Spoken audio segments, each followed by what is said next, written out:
Chapter 23.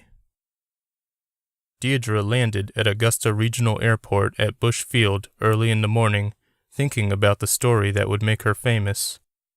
After her interview with Mr. Scott, she knew she was getting closer to something special. She also knew she would get nothing from the man himself, so she had to get it from someone else.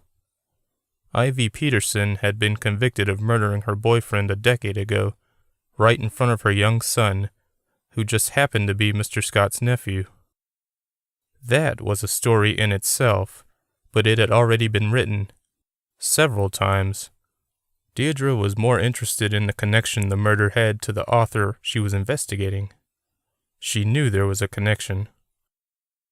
She arrived at the women's prison and went through all the procedures before being escorted to the visitor area. A woman sat at the window, a woman who almost looked more animal than human. Her hair was frizzy and black, with streaks of gray. Her face was tight, lean, and mean.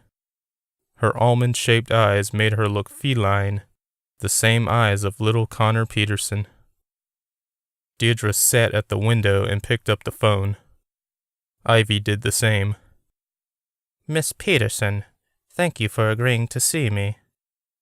"Please, call me Ivy. I wanted to meet the woman snooping around in Dawn's life." She grinned, causing the hair on Deirdre's neck to stand on end.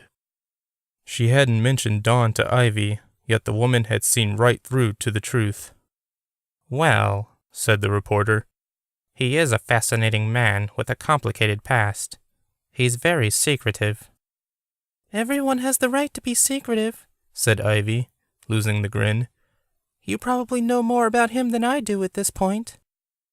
"That's probably true," Deirdre said as she got out her recorder. "However, you are his sister-in-law, so to speak. You never married his brother Ethan, is that correct?" "That's correct." "But you and Dawn spent many years around each other before your imprisonment."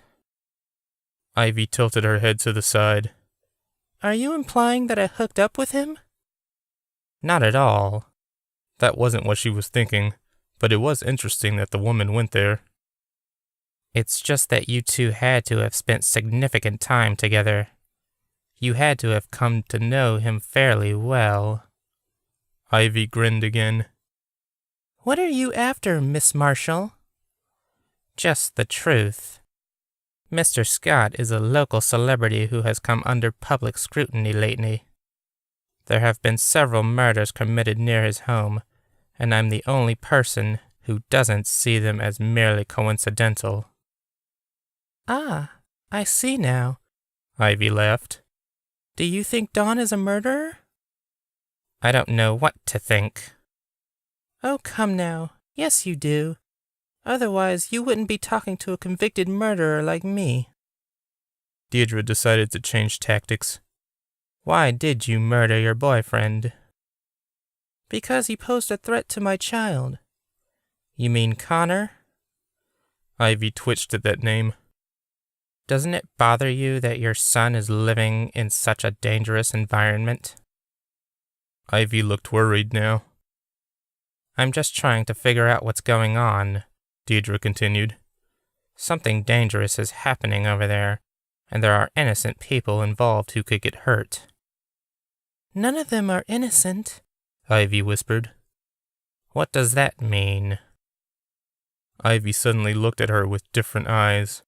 A strange, jackal-like grin appeared on her face. "I suggest you drop this story, bitch.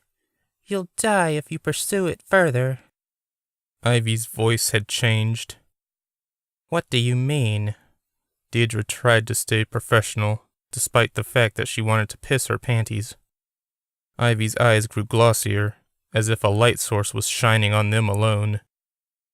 Everything else grew dim around her.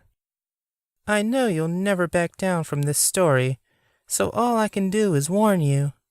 None of those boys are innocent. They've all done something evil and will do even more. That's exactly what I want.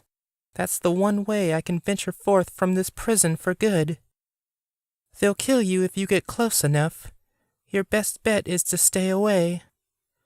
Suddenly, Ivy's eyes returned to normal and the jackal's grin vanished, only to be replaced by a confused expression. What just happened?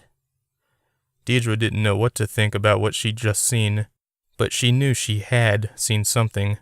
A change not only in appearance but in personality.